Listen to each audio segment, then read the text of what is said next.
Thinking about buying a condo in Toronto? Today, I'm going to arm you with the crucial knowledge you need to make smart, informed decisions that pay off.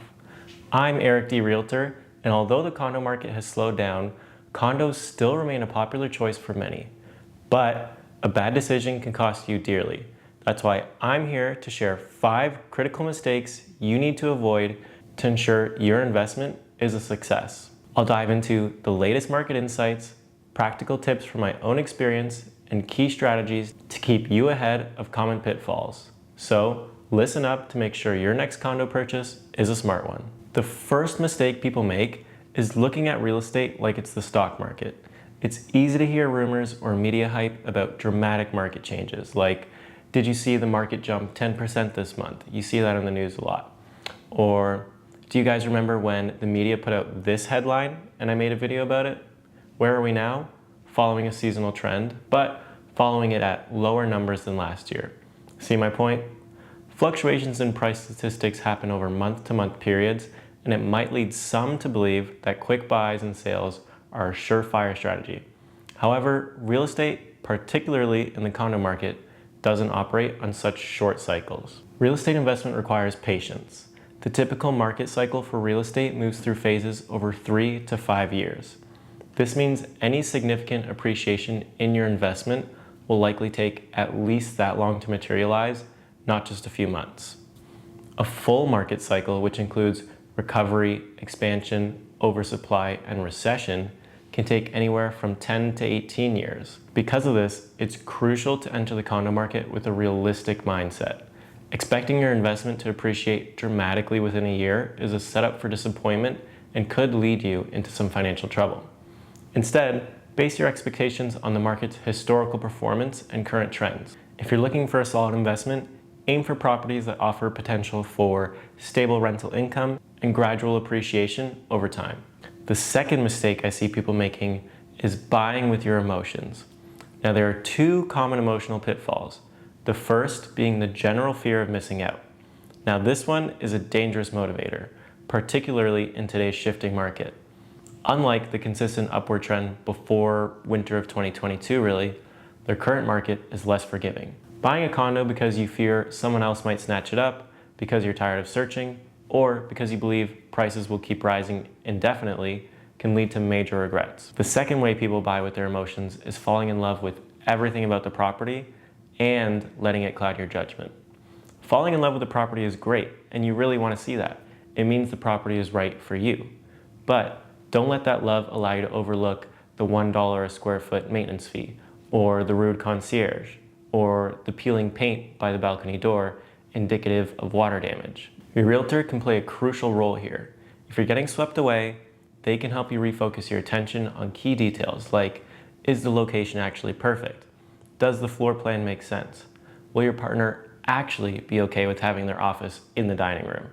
Who is the developer and what is their reputation? Should I lift the rug that the stagers put here and see if the floor is damaged? These are just a few of the many questions you should ask yourself when you are ready to commit to a new home. By focusing on these aspects, you can make a decision that's not just good for today, but one that will be beneficial in the long run. If you're interested in some of the things that you should be on the lookout for, feel free to email me and I can send you a full decision-making checklist that can help you separate facts from emotion. Now, the third mistake you can make is not seeing how the concierge handles daily interactions, which can tell you a lot about the overall management of the building. If you're just going to be at the building once, I highly recommend getting to your showing 30 minutes early or hanging out for 30 minutes after. Spend this time in the lobby observing the concierge. First of all, is the concierge even there, or have they disappeared for 30 minutes? If they are there, watch if they let anybody who knocks on the glass in, or do they make them use the buzzer? Do they notice people tailgating residents inside? Does a delivery come in and they say, just leave it there somewhere, rather than directing them to the package room? Do they say hi to every few residents that walk by? These are important things to watch out for, because concierge is really just an extension of property management. If the concierge sucks, I can guarantee you that property management sucks. Because if the concierge is bad, it's the first thing everyone notices, and residents will complain to property management right away. A bad concierge shows property management could care less about your complaints and that shows the building is being run poorly, which will only cause trouble for you.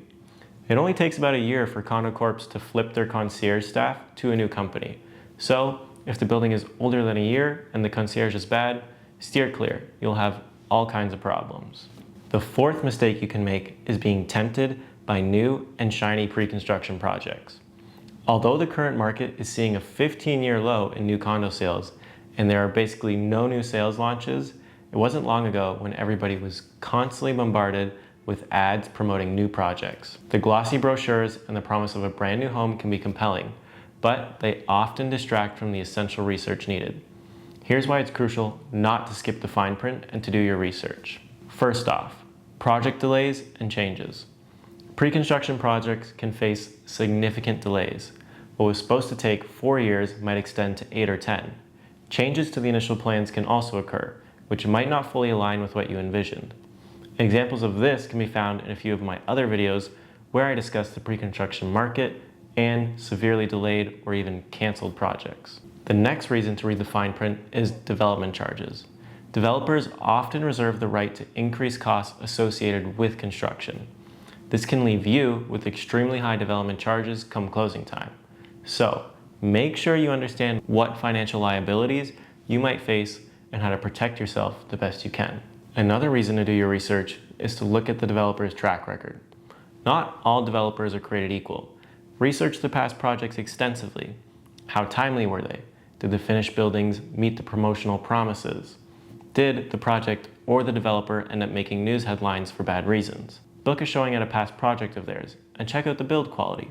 A developer's history can give you significant insight into what to expect. Pre-con condos are still great investments, but from what we've seen unfold in the last 1 to 2 years has really shown why you need to do the proper research or find a realtor who can. Because the amount of people that bought pre-con units a few years ago without doing the research are either stuck because the project is delayed 5 more years, or they're trying to dump their unit as soon as possible because they saw what they need to pay in development charges, or they just simply can't afford to close because of the rise in interest rates. Which brings me into another good point within the pre-con market, and that is looking at the current market conditions and what the future could hold. Of course, nobody can look into the future, but if you're buying a pre-con condo when interest rates are low, don't assume rates will stay the same. A spike in rates can drastically affect your ability to finance the condo upon completion. To navigate pre-con purchases successfully, you need to do your homework. Ask the right questions and don't let the sparkle of new blind you to the realities of construction and market dynamics.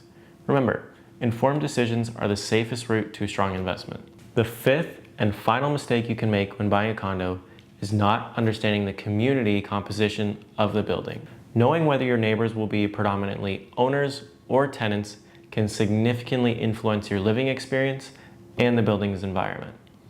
Buildings with a high percentage of landlords tend to have a higher resident turnover rate.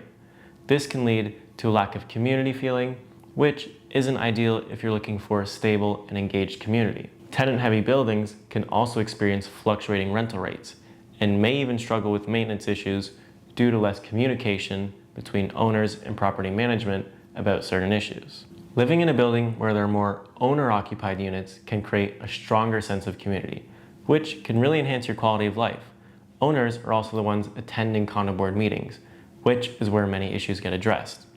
If the majority of owners are landlords, different issues will be getting addressed in those meetings compared to in an owner-occupied building. Another detail to find out would be if the building allows Airbnb, because that will make your life miserable if property management doesn't keep its community in check and allows Airbnb at the same time.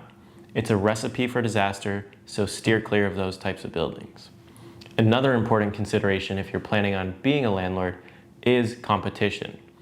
If the building is mainly tenant occupied, then don't purchase a unit with a common floor plan and layout, or you'll be just like the 20 other units that are available for lease at the same time as you.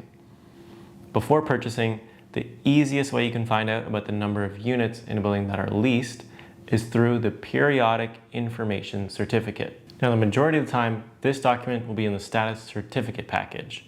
But if it's not, you can request the information certificate from the owner themselves. They receive them twice a year at no cost at the end of the first and third quarters. Now, right on the first page, there will be a section stating the number of leased units in the building. If you're really concerned about the community quality, you can also join the building Facebook group and see if there's any drama unfolding in there. Most building groups will just accept anyone that requests. Just search for the building name on Facebook and you'll find it. Choosing a building with the right community composition is crucial. It affects everything from the day-to-day living experience to the long-term investment potential of your condo.